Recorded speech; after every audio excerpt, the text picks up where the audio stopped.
Baik, Assalamualaikum warahmatullahi wabarakatuh. Perkenalkan, nama saya Husnul Fatimah Ramadhani dengan NIM D1C1210014 dari ruang 002, Program Studi Teknologi Industri Pertanian. Di sini saya akan mempresentasikan tentang momentum dan impuls.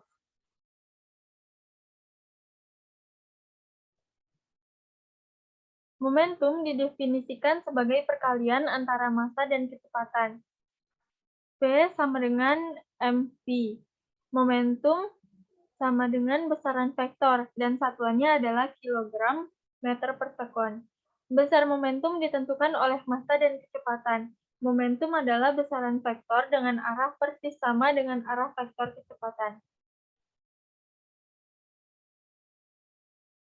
Pesawat memiliki momentum yang besar karena kecepatannya yang besar, dan peluru juga memiliki momentum yang besar karena kecepatannya juga besar.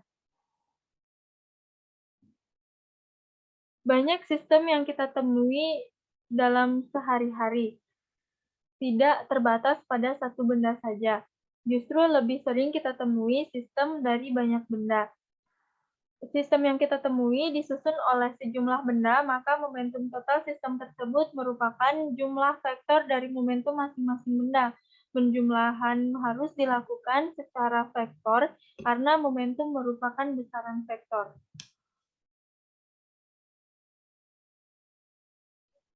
Misalkan sistem terdiri dari N benda dengan momentum masing-masing P1, P2, hingga Pn. Jika semua benda tersebut dipandang memenuhi sebagian sistem, maka momentum total dapat dituliskan dengan vektor P sama dengan vektor P1 ditambah vektor P2 hingga vektor Pn.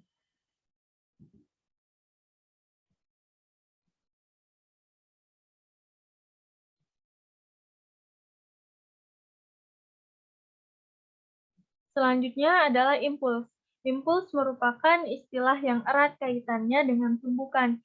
Misal ketika seseorang memukul batu dengan palu hingga batu tersebut pecah, maka dapat dikatakan bahwa batu tersebut pecah karena impuls. Ketika terjadi tumbukan, gaya yang biasanya melonjak dari nol pada saat kontak menjadi nilai yang sangat besar dalam waktu yang sangat singkat, dan kemudian dengan drastis kembali ke nol lagi. Grafik besar gaya yang diberikan suatu benda pada yang lainnya pada saat tumbukan sebagai fungsi waktu, kira-kira sama dengan yang ditunjukkan oleh kurva pada gambar. Selang waktu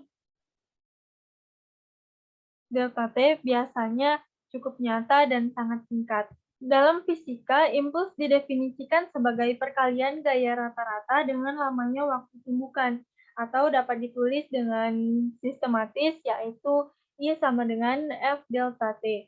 Impuls merupakan suatu besaran vektor yang arahnya searah dengan F dengan satuan ns.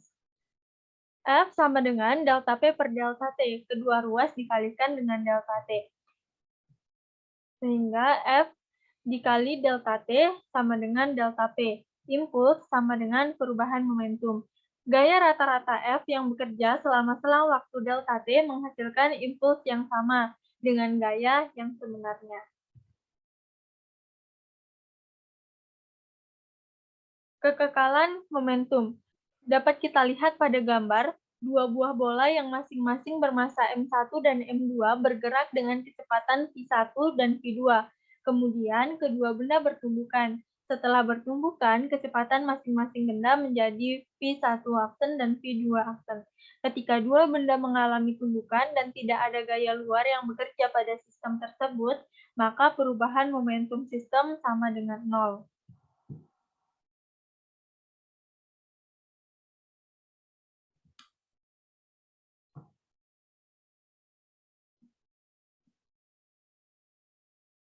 Delta P sama dengan 0. Delta P1 ditambah delta P2 sama dengan 0. M1 dikali V1 aksen dikurang V1 ditambah M2 dikali V2 aksen dikurang V2 sama dengan 0. Atau M1 V1 ditambah M2 V2 sama dengan M1 V1 aksen ditambah M2 V2 aksen. Persamaan ini dikenal dengan hukum kekekalan momentum yang artinya jika tidak ada gaya luar, maka momentum sistem sebelum dan sesudah tumbukan akan tetap.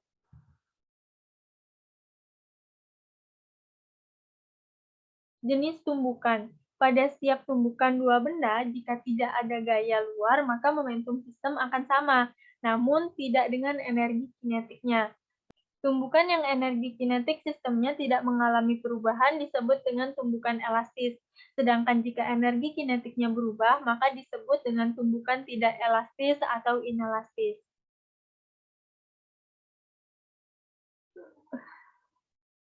Selanjutnya adalah koefisien restitusi. Dapat kita lihat pada gambar tadi, dua buah bola yang masing-masing M1 dan M2 bergerak dengan kecepatan V1 dan V2. Kemudian dua benda bertumbukan. Setelah bertumbukan, kecepatan masing-masing benda menjadi V1 aksen dan V2 aksen. Koefisien restitusi tumbukan pada kedua benda tersebut didefinisikan sebagai perbandingan selisih kecepatan kedua benda sesudah tumbukan dengan selisih kecepatan sebelum tumbukan dan dapat kita tulis secara sistematis seperti ini, yaitu E sama dengan minus V2 aksen dikurang V1 aksen per V2 dikurang V1, di mana E merupakan koefisien restitusi dengan ketentuan yang pertama, tumbukan elastis sama sekali nilai E sama dengan 0. Yang kedua, tumbukan elastis E sama dengan 1. Dan yang ketiga adalah tumbukan elastis sebagian E lebih besar dari 0 dan E lebih kecil dari 1. Sekian presentasi dari saya. Terima kasih. Wassalamualaikum warahmatullahi wabarakatuh.